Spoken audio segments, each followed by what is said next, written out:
దేవుని పరిశుద్ధ నామానికి కృతజ్ఞతాస్తుతులు స్తోత్రాలు చెల్లిస్తుంటాను. రాత్రికాల సమయంలో దేవుడిచ్చిన ధన్యతను బట్టి ఆయన నామానికి మహిమ ఘనత ప్రభావాలు చెల్లిస్తుంటున్నాను. మరి కూడి వచ్చిన మీకు హృదయపూర్వక వందనాలు. మరి దేవుని పేరిట మనం స్తుతిస్తూ గణపరుస్తూ ఆయన నామానికి మనం మహిమ తెచ్చేవారిగా ఉండాలి. మనము ఆయనను కొనియాడి ఆయన నామానికి మహిమ తెచ్చే బిడ్డలుగా మనము ఆయనను ఎప్పుడూ స్తుతిస్తూ ఉండాలని దేవుని పేరిట మీ అందరికీ వందనాలు చెల్లిస్తుంటున్నాను. ప్రార్థన ద్వారా ఈ యొక్క ఆరాధనను మనము స్టార్ట్ చేసుకుందాము. Praise Lord Shanthamma sister. స్తోత్రం స్తోత్రం స్తోత్రం ప్రభా, మహాపరిషుద్ధుడా, మహోన్నతుడా, సర్వాధికారి, సర్వశక్తిమంతుడైన యేసు ప్రభా, నీకే వందనాలు, స్తుతులు, స్తోత్రాలు నాయన. దయగలిగిన మా తండ్రి, నీకే వందనాలు చెల్లిస్తున్నా ప్రభా. ఈ సాయంకాల సమయంలో ప్రభా నీకే వందనాలు, స్తుతులు, స్తోత్రాలు నాయన ప్రభా. ఆన్లైన్ ప్రార్థనలో ప్రభా జాయిన్ అవుతున్నాం ప్రభా. మీరే తండ్రి మీ ఆత్మ నడిపింపు దయచేయండి ప్రభా. ప్రతి ఒక్కరితో మీరు మాట్లాడండి ప్రభా. ఆత్మీయలోకి నడిపించండి. పరలోక మర్మాలను, పరలోక సత్యాలను ప్రభా బయలుపరచండి. యేసు ప్రభా పరిశుద్ధుడానికి వందనాలైనా. నీ సజీవమైన రెక్కల కింద మూల భద్రపరిచిన విధానం కొరకే నీ కోట్లాది వందనాలు ప్రభా. ఈ యొక్క ప్రభా ప్రార్థన ఆరాధనలో మీ దిగండి ప్రభా. మీ యొక్క ఆత్మ నడిపింపు దయచేయండి ప్రభా. ప్రభా మీ చిత్తము నెరవేర్చి బిడ్డలుగా మార్చండి. యేసు ప్రభా పరిశుద్ధుడానికి వందనాలు ప్రభా. పాటల ద్వారా ప్రభా మీరు మహిమ పొందండి. యేసు ప్రభా ఇంకా జాయిన్ కావాల్సిన ప్రతి బిడ్డను కూడా మీరు నడిపించండి ప్రభా. ప్రతి ఆటంకంను తొలగించండి. ప్రతి సైతాన్ ఆటంకాలన్నీ తొలగించండి ప్రభా. యేసు ప్రభా నీ నామానికి మహిమ ఘనత పొందండి. యేసు ప్రభా పరిశుద్ధుడానికి వందనాలనైనా. మీరే ప్రభా ఈ మీటింగ్ ని ప్రభా ఆది మొదలుకొని అంత వరకు ప్రభా మీరే ఆత్మ నడిపింపు దయచేయమని, కృపల భద్రపరచమని, యేసయ్య ప్రతి ఒక్కరితో కూడా నువ్వు మాట్లాడి బలపరచమని యేసయ్యని హస్తానికి అప్పచెప్పుకుంటూ యేసయ్య పరిశుద్ధ నామమున ప్రార్థిస్తున్నాను తండ్రి, amen. Thank you brother. Praise lord brother. Praise lord sister. Thank you. నిన్నే స్తుతింతునయా యేసయ్యా, నిన్నే సేవింతునయా, నిన్నే స్తుతింతునయా యేసయ్యా, నిన్నే సేవింతునయా.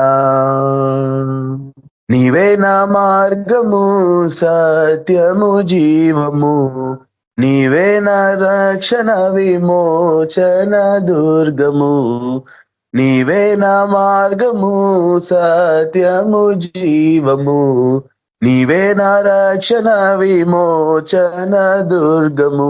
నీ సాటి దేవుడు లేడయ్యా ఈ జగమందు, నీలాంటి దేవుడు లేడయ్యా,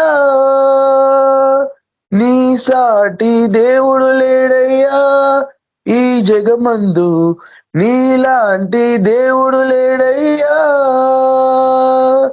ఆరాధింతును నిన్నే, ఆరాధింతును, ఆరాధింతును నిన్నే, ఆరాధింతును, సేవింతును నిన్నే, సేవింతును, సేవింతును నిన్నే, సేవింతును, నిన్నే స్తుతింతునయా యేసయ్యా, నిన్నే స్తుతింతునయా.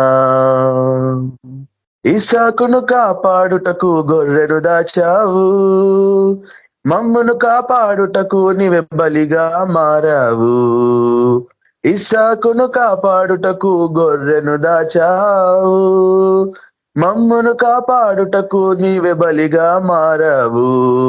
నీలాంటి దేవుడు లేడయ్యా ఈ జగమందు, నీలాంటి దేవుడు లేడయ్యా, నీలాంటి దేవుడు లేడయ్యా ఈ జగమందు, నీలాంటి దేవుడు లేడయ్యా.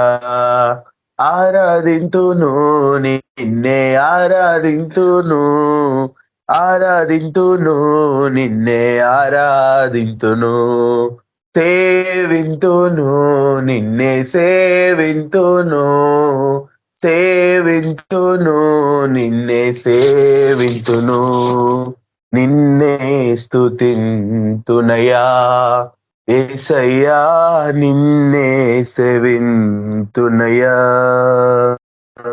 నేను వెతకకపోయినా నన్ను వెతకితివి, నే ప్రేమించకపోయినా నాకై ప్రాణం పెట్టితివి. నేను వెతకకపోయినా నన్ను వెతకితివి, నే ప్రేమించకపోయినా నాకై ప్రాణం పెట్టితివి. నీలాంటి దేవుడు లేడయ్యా ఈ జగమందు, నీ సాటి దేవుడు లేడయ్యా. నీలాంటి దేవుడు లేడయ్యా ఈ జగమందు, నీ సాటి దేవుడు లేడయ్యా. ఆరాధింతును నిన్నే, ఆరాధింతును, ఆరాధింతును నిన్నే, ఆరాధింతును. సేవింతును నిన్నే, సేవింతును, సేవింతును నిన్నే, సేవింతును. నిన్నే స్తుతింతునయా యేసయ్యా, నిన్నే ప్రేమింతునయా. నీవే నా మార్గము సత్యము జీవము, నీవే నా రక్షణ విమోచన దుర్గము. నీవే నా మార్గము సత్యము జీవము, నీవే విమోచన విమోచన దుర్గము. నీ సాటి దేవుడు లేడయ్యా ఈ జగమందు, నీలాంటి దేవుడు లేడయ్యా. నీ సాటి దేవుడు లేడయ్యా ఈ జగమందు, నీలాంటి దేవుడు లేడయ్యా. ఆరాధింతును నిన్నే, ఆరాధింతును, ఆరాధింతును నిన్నే, ఆరాధింతును. ప్రేమింతును నిన్నే, ప్రేమింతును, ప్రేమింతును నిన్నే, ప్రేమింతును. సేవింతును నిన్నే, సేవింతును, సేవింతును నిన్నే, సేవింతును. నిన్నే స్తుతింతునయా యేసయ్యా, నిన్నే సేవింతునయా, నిన్నే స్తుతింతునయా యేసయ్యా, నిన్నే సేవింతునయా. హల్లెలూయా. థ్యాంక్ యూ అన్న. Praise Lord. Praise lord brother, thank you, God bless you. Deepa sister, praise lord sister. అన్న ప్రైజ్ లార్డ్ అన్న. Praise lord sister. మీరు వాక్యంలోకి నడిపించండి సిస్టర్. ఓకే అన్న, వాయిస్ క్లియర్గా ఉందన్నా? క్లియర్గా ఉంది సిస్టర్. ఓకే అన్న, థ్యాంక్ యూ. Praise Lord. సరే, మన వాక్యం చూసుకుందాం.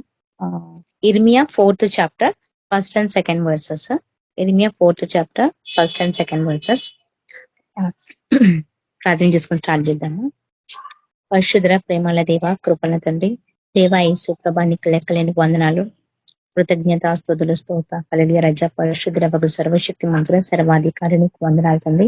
దేవా యేసు ప్రభ, మరి యొక్క సమయంలో ప్రభ ప్రార్థిస్తున్నది తండ్రి, నీ యొక్క ఆత్మకార్యం జరిగించండి, నీ యొక్క ప్రెజెన్స్ మా మధ్యలో ఉంచండి తండ్రి.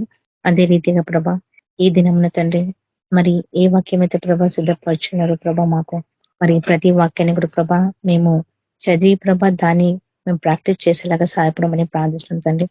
ఎందుకంటే ప్రభ మాలో ఎన్నో ఆయసకరమైన ఉన్నాయి ప్రభ, ప్రతి ఆయసకరమైనది ఏదో ప్రభ మాకు చూపించండి, వాటిని సన్నిధిలో ఒప్పుకొని విడిచిపెడతాం ప్రభ. మాకు సహాయం చేయని ముందుకు నడిపించండి ప్రభ.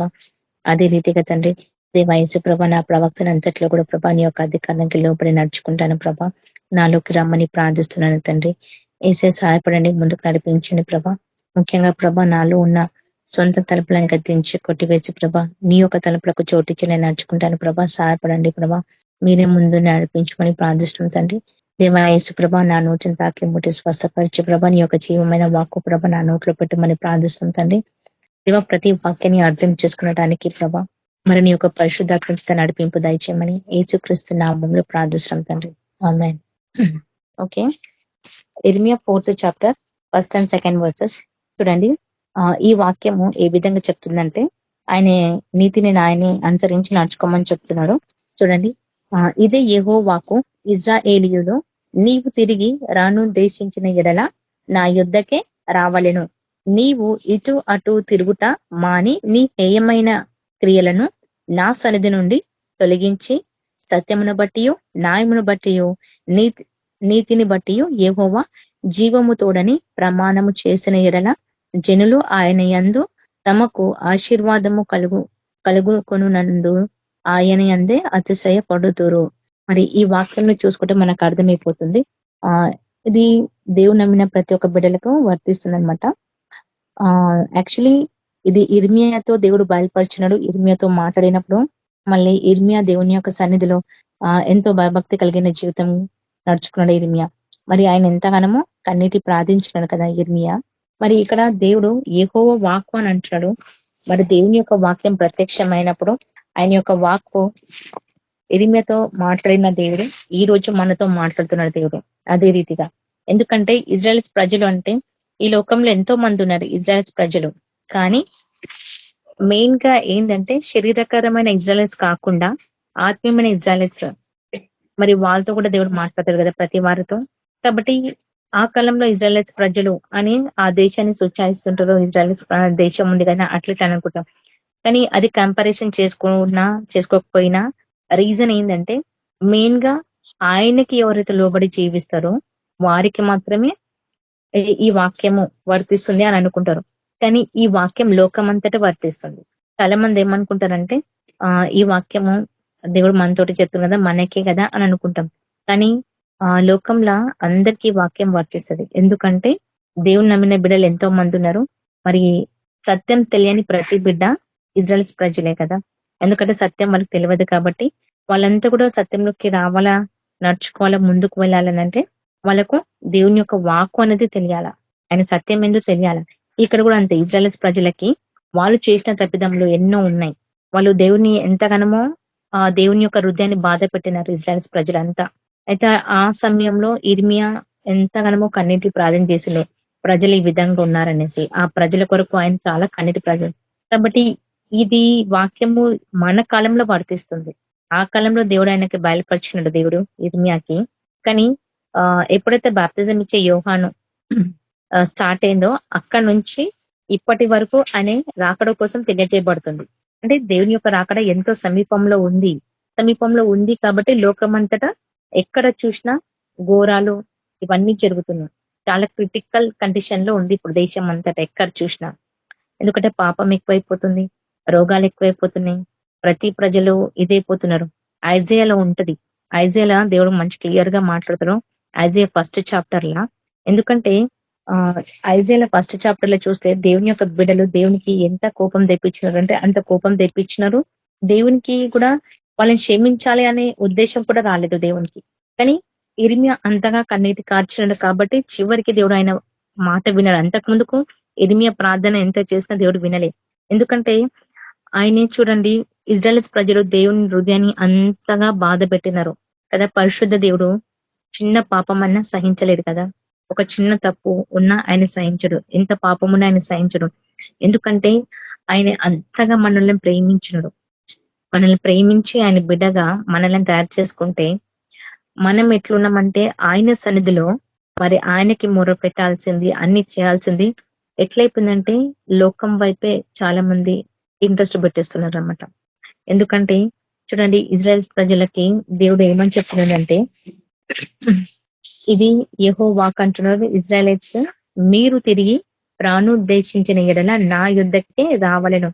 తిరిగి మళ్ళా మనం దేవుని ఆయన దగ్గరికే పోవాలా, ఇంకా ఎవరి వల్ల కాదు. ఎందుకంటే మనము దీంట్లో కూడా చూసినాం యోహాన్ చాప్టర్ లో, యోహాన్ 15th చాప్టర్ అంట కదా, ద్రాక్ష వల్ల ఆయన తీగలం మనము, ఆయనను అంటగట్టుకొని మనం నడవాలా. కానీ ఒకవేళ మనలో సరి అయిన క్రియలు సరిగా లేకపోయి ఉంటే, మనలో ఏమైనా క్రియలు ఉంటే అవి తీసేసుకోవాలా. లేకపోతే దేవుడు కట్ చేసేస్తాడు. కట్ చేసినప్పుడు నువ్వు బహుగా ఫలిస్తావు, కానీ మొత్తానికి ఖరాబ్ అయిపోతే తీసి పడేస్తాడు దేవుడు. సో ఇక్కడ కూడా అంతే, ఎట్లయినా తిరిగి ఆయన దగ్గరికి రావాలి ఇజ్రాయెల్ ప్రజలంతా.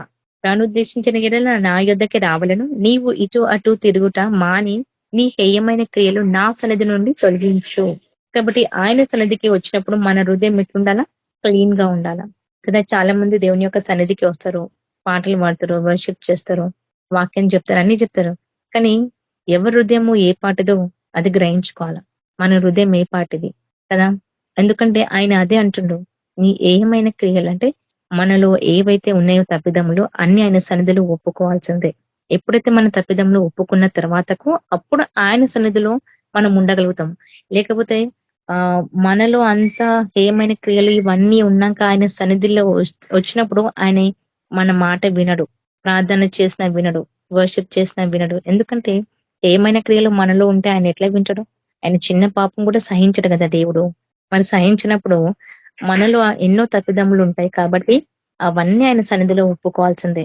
ప్రతి పాపము శాపము ఆయనే శిల్వ మరణంలోనే ఉన్నది కదా. ఎందుకంటే మనకున్న ప్రతి పాపమే కానీ, శాపమే కానీ, రోగమే కానీ, వ్యసనాలే కానీ సమస్తము ఆయన ద్వారానే మనకు విజయం వచ్చింది. ఆయన ద్వారానే స్వస్థత వచ్చింది. ఆయన ద్వారానే అన్ని వచ్చినాయి మనకి. కాబట్టి ఈ చివరి డేసెస్లలో ఎట్లుందంటే లోకమంతటా గలిబిలి ఉంది. ఇష్టం వచ్చిన జీవితాలు జీవిస్తున్నారు. స్వార్థంగా జీవిస్తున్నారు. ఇష్టం వచ్చినట్లున్నారు. మరి ఆ టైంలో ఇర్మియా ఇవన్నీ తెలుసుకొని ఆయన ఎంతగానో కన్నీటి కార్చినాడు ప్రజల కొరకు. ఎందుకనంటే దేవుడు చెప్పిండు ప్రతిదీ. కానీ ఈ కాలంలో చూస్తే చెప్తున్నాను కదా, అప్పుడు ఇర్మియా ఉన్న టైంలో పాపము కంటే మన టైంలో పాపము ఇంకా విపరీతంగా ఉంది. ఇంకెక్కువ అయిపోయింది. చాలా చాలా ఘోరంగా ఉంది. ఇర్మియా అంతగా కన్నీటికి ప్రార్థన చేసినప్పుడు నాకు అర్థమైంది. ఎందుకంటే అసలు ఈయన ఇంతగా ఎందుకు ఏడ్చినాడు ప్రభువా అని. నేను చాలా సార్లు దేవునికి క్వశ్చన్ అడిగిన, ప్రభా ఎందుకు ఈయన ఇంతగానం ఏడ్చిన, అసలు ఎవరు కూడా అంతగానం ఏడ్చరు ప్రభా, ఈయన ఎందుకు అంతగా ఏడవాల్సి వచ్చింది అని నేను చాలాసార్లు దేవునికి ఈ ప్రశ్న అడిగినప్పుడు కళ్ళారా అట్లా కనిపించినాయి. ఇట్లా ఏమంటారు, ఇన్సిడెంట్స్ కళ్ళ ముందు కనిపిస్తున్నాయి అన్ని. అది చెప్పడానికి నాకు ఎక్స్ప్లెనేషన్ చేయడానికి నాకు రావట్లే. కానీ మీ అందరు కూడా మీ కళ్ళ ఎదుట చూడొచ్చు కదా, ఎన్నో చూస్తున్నాం మనము కళ్ళారా మన ఎదుట. ఇవన్నీ చూస్తుంటే అప్పుడు అనిపించింది, అందుకేనా ఆయన ఇంతగానో ఏడ్చినాడు అనేసి. కొన్ని దర్శనంలో చూపించినది కూడా అట్లా ఆయన ఎన్నిగానము ప్రతి ప్రజల పట్ల యేసుప్రభు ఎట్లయితే గెత్సెమనే తోటకి వెళ్ళి ఆయన ప్రార్థించినాడో తరతరాల వరకు ఆయన శిలువ మరణం పొందడానికి, విజయం పొందడానికి ప్రతి ప్రజల కొరకు ఆయన ఎట్లయితే తన బిడ్డలను ప్రేమించి ఆయన మన కొరకు స్థలం సిద్ధపరచడానికి ఇవన్నీ ఆయన సిద్ధం చేసుకున్న దేవుడు. మరి ఆయన ఎట్లయితే కన్నీటి విడిచి ఏడ్చినాడు యేసుప్రభు, మనం నెక్స్ట్ బైబిల్లో చూసుకుంటుంది ఇర్మియా ఒక్కడే అంతగానం ఏడ్చినాడని చూసుకుంటున్నాం కదా. యేసుప్రభు దగ్గర నుంచి ఆయన నేర్చుకున్నాడు ఇర్మియా. అట్లనే ఎందుకంటే ఐజయా మనము ఫస్ట్ చాప్టర్ లో చూసుకుంటే దేవుని యొక్క ప్రజలు దేవుణ్ణి ఆయన హృదయాన్ని ఎంత గాయపరచడంలో మనకి ఇక్కడ తెలిసిపోతాం మనము ఐజయా ఫస్ట్ చాప్టర్ లో చదివినప్పుడు.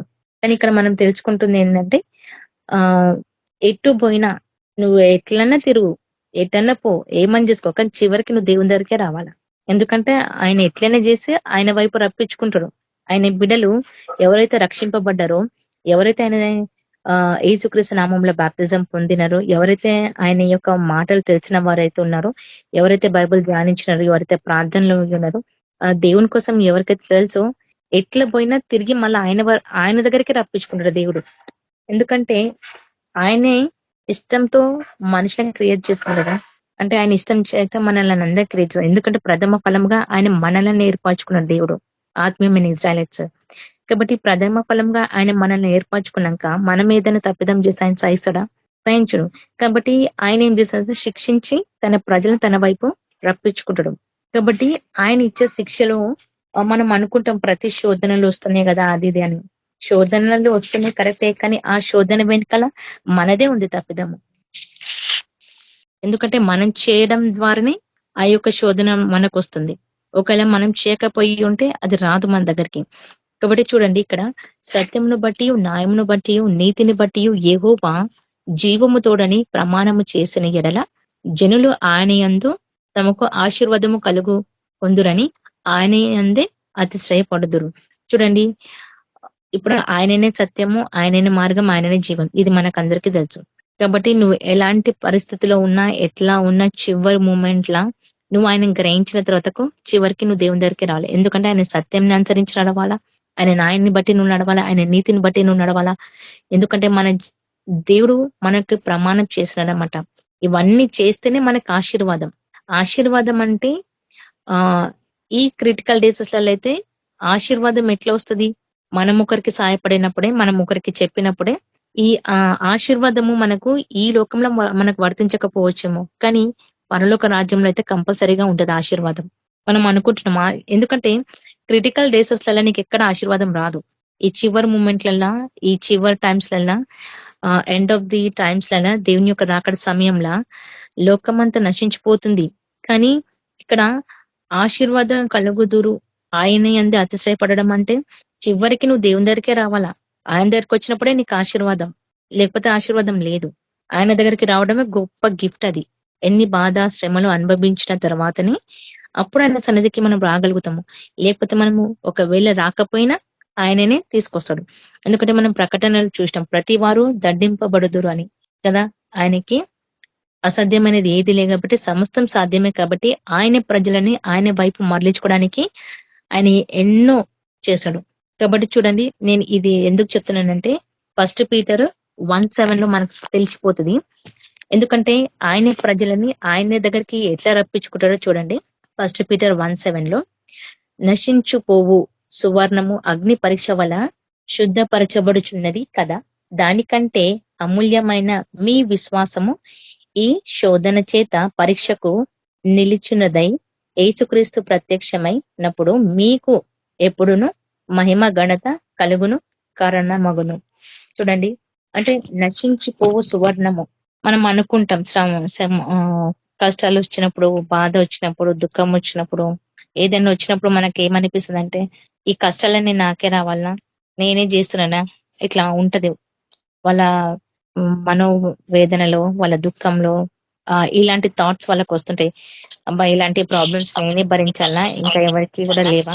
కానీ ప్రతి వారికి శిక్ష.